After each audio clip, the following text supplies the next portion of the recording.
Bonjour à tous! Aujourd'hui, je vous parle de flexibilité pédagogique. Je débute avec une phrase de Caroline Tomlinson, qui est une pionnière en différenciation pédagogique. La différenciation n'est pas une banque de stratégies, mais plutôt une façon de réfléchir à l'enseignement et à l'apprentissage. Alors effectivement, la flexibilité pédagogique, dans le fond, c'est de réfléchir à tout ce que je peux mettre en place dans un palier 1 de la pyramide RAI pour pouvoir rejoindre tous mes élèves, pour que tous mes élèves puissent se sentir interpellés dans l'enseignement que je vais leur offrir.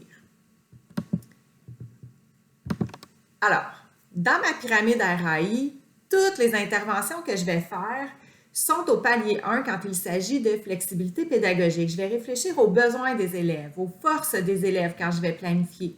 Je vais aussi réfléchir à leur profil d'apprenant, puis à leurs caractéristiques peut-être un peu plus personnelles pour m'assurer d'offrir un choix varié aux élèves, puis qu'ils puissent trouver leur compte à travers tout ça, puis bien développer leurs compétences. Alors, des mots à retenir pour la flexibilité pédagogique, un peu pour définir la flexibilité pédagogique. Diversifier, offrir des choix, varier, planifier tout en étant flexible. Et ce dernier mot-là est super important à retenir parce qu'effectivement, de la flexibilité pédagogique, ça ne se fait pas au hasard. On va planifier les choix, la diversité qu'on va vouloir mettre en place dans notre classe. Par contre, ça va être tout en étant flexible parce qu'effectivement, je vais avoir planifié, disons, les gros morceaux de mon casse-tête, mais il se pourrait qu'en cours de route, je doive m'ajuster parce que j'observe que tel élève ou tel autre élève a tel nouveau besoin, puis je vais changer un peu mes choix. Mais ces choix-là, je vais déjà les avoir en tête ou sur papier pour savoir quelle orientation, qu'est-ce que j'ai comme option qui se présente à moi pour répondre encore mieux aux besoins de mes élèves. Et on le sait, avec les compositions de classes que nous avons aujourd'hui, nous avons des classes diversifiées, des classes hétérogènes, où est-ce qu'on a plusieurs besoins. Alors, si on veut uniquement avoir un seul tunnel là, dans lequel entrer, ça risque d'être difficile et surtout très exigeant parce qu'on va avoir toujours l'impression de travailler fois 26. Alors, en planifiant avec diversité, avec beaucoup de choix, à ce moment-là, ça nous permet d'avoir une patinoire plus grande dans laquelle jouer et puis on répond à plusieurs besoins. Alors, on peut diversifier, varier le contenu. Effectivement, je pourrais offrir des choix de livres différents, un peu comme quand on travaille les ateliers de lecture ou les 5 au quotidien. Je pourrais avoir des choix de thèmes différents. Par exemple, dans mes livres, nécessairement, j'ai des thèmes variés, mais aussi à l'écriture. Je pourrais proposer de travailler à l'ensemble de mes élèves le récit, mais par contre, je leur propose de travailler un récit sur le thème de leur choix. Alors à ce moment-là, mes critères d'évaluation vont demeurer les mêmes, mais au moins, ils vont pouvoir écrire sur un sujet qui les intéresse. Je pourrais aussi planifier du contenu différent selon les difficultés des élèves. Alors, je pourrais avoir un sous-groupe d'élèves avec qui je vais travailler davantage la structure de phrase, mais avec un autre groupe d'élèves, je vais davantage travailler le choix de mots parce que ça correspond davantage à qu'est-ce qu'ils ont comme besoin.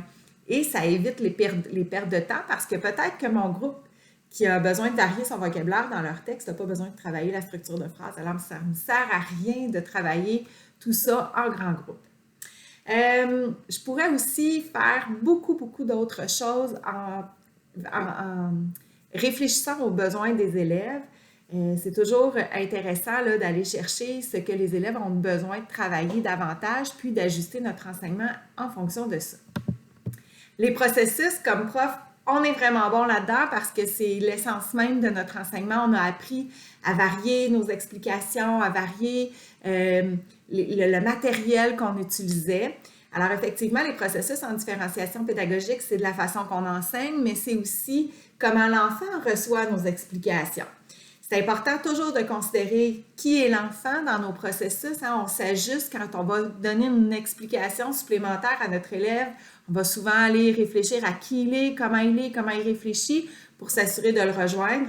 Alors, dans les processus, on a les illustrations qui vont venir soutenir nos explications, la schématisation ou l'organisation même des idées. On peut expliquer avec des mots, bien évidemment. On peut mettre dans un tableau. On peut permettre l'explication par un père. Souvent, le fait d'avoir des mots d'enfant va permettre à l'autre enfant de mieux comprendre, mais en plus, c'est très gagnant parce qu'on le sait, Quand je suis capable de redire, de réexpliquer à un ami ce que j'ai appris, je viens solidifier encore plus mon apprentissage. La manipulation fait partie aussi des processus, donc en mathématiques, entre autres, de pouvoir utiliser du matériel de manipulation pour mieux comprendre les notions. Mais on pourrait parler aussi en français, hein, quand on fait de la manipulation syntaxique, c'en est des exemples où est-ce qu'on va soutenir l'élève dans son développement des connaissances et de ses compétences. Il y a aussi la variation dans les structures, donc je peux enseigner en sous-groupe, en enseignement individuel, évidemment en groupe. Le magistral n'est pas interdit, mais attention de ne pas le faire trop longtemps pour s'assurer de respecter le niveau d'attention de nos élèves. On peut planifier du travail d'équipe, prévoir des ateliers. Puis parlant de travail d'équipe, souvent on peut dire qu'on va l'offrir aux élèves un peu comme un cadeau. Ce qui est très bien, c'est bien correct d'offrir des cadeaux, mais ce qui est très bien, c'est de planifier le travail d'équipe. Pourquoi je le fais? Avec qui mes élèves vont être placés? Qu'est-ce que les élèves vont tirer de ce travail d'équipe-là? Donc, quand on réfléchit au travail d'équipe dans un contexte de flexibilité pédagogique, on va vraiment réfléchir à comment on peut en tirer profit de cette structure-là, comment l'élève va en ressortir vraiment gagnant. Ensuite de ça, il y a les productions. Donc, quand on utilise un seul type de production pour pouvoir faire le portrait de nos élèves, eh bien, à ce moment-là, on a une vision un peu en tunnel de sa compétence parce qu'on lui offre une seule façon de nous démontrer comment il a développé sa compétence. Alors que quand je varie mes productions, et je lui permets là, d'avoir vraiment un éventail de possibilités qui va lui permettre de me démontrer comment est sa production, comment est son développement de compétences. Puis en plus, je vais tenter de chercher des productions ou du moins des observations, des conversations qui vont me permettre aussi de confirmer comment est sa compétence. Alors oui, on peut utiliser encore des travaux papier-crayon, par exemple un texte de lecture avec des questions, un examen de mathématiques, mais on peut varier aussi les productions papier-crayon. On pourrait aller en lecture, on pourrait faire des diagrammes de veine, qu'est-ce qu'il y a de commun au personnage principal avec l'ennemi, mais qu'est-ce qu'il y a de différent? On pourrait faire la constellation du héros, c'est-à-dire le personnage au milieu, puis mettre tout autour ses caractéristiques. Il y a beaucoup de traces papier qu'on peut aller chercher qui permettent d'aller chercher un paquet de connaissances, puis le niveau de compétence aussi, sans nécessairement toujours en passant par le même chemin. On peut prendre des réponses à l'oral, évidemment. On peut utiliser différents médias comme des enregistrements, un diaporama. On peut permettre à l'élève de faire une affiche, une maquette. Bon, des fois, une maquette, ce n'est pas toujours possible parce que c'est des travaux d'envergure. On peut se le permettre une fois dans l'année. On peut proposer différents supports aussi. Faire une démarche de résolution de problèmes sur un tableau blanc, ce serait possible, ou sur des plexiglas. Donc, il y a plusieurs façons d'obtenir des productions des élèves, que ce soit en discutant avec eux, en récoltant une trace, ou bien en les observant jaser entre eux, les élèves. On peut prendre des notes. Le plus important, c'est de bien consigner ce qu'on observe, ce qu'on voit chez notre élève, puis avoir nos grilles d'évaluation, évidemment, s'appuyer sur nos critères d'évaluation. Alors, pour aller plus loin, eh bien, vous pouvez utiliser les documents de flexibilité pédagogique du ministère de l'Éducation. Et puis, vous pouvez également visiter l'école branchée. Il y a des articles très, très, très intéressants sur leur site Internet. Alors, dans cette capsule-là, il y a été question d'ateliers de lecture et d'écriture. Donc, il y a le site Internet que vous pouvez consulter à ce sujet-là. Il y a les 5 au quotidien où est-ce qu'il y a un site Internet qui est possible de consulter également. Il y a un site Internet pour apprendre et évaluer les mathématiques autrement qui pourrait vous être utile. Et puis, finalement, il y a des ressources très, très, très intéressantes pour vous permettre de faire de la flexibilité pédagogique sur le site de Télé-Québec. Il y a NetMath et NetFrançais maintenant qui est disponible. Puis, il y a Biblius qui est dans l'intranet du centre de services qui est une ressource vraiment intéressante pour pouvoir offrir une variété de livres numériques à nos élèves.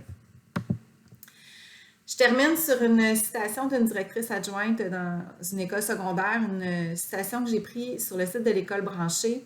Donc, c'est un milieu où est-ce qu'il y a de la différenciation pédagogique, où les élèves se sentent en sécurité. C'est un milieu où être différent, c'est correct. Alors, les élèves se permettent d'être ce qu'ils sont. Effectivement, la flexibilité pédagogique permet de respecter qui est chaque élève sans donner une charge supplémentaire aux enseignants. On ne planifie pas 26 différentes façons d'enseigner. Au contraire, on fait juste prévoir plusieurs choix, puis l'élève va se retrouver à travers ça. Alors voilà, comment vous allez travailler la flexibilité pédagogique dans votre classe. Au plaisir d'en discuter avec vous.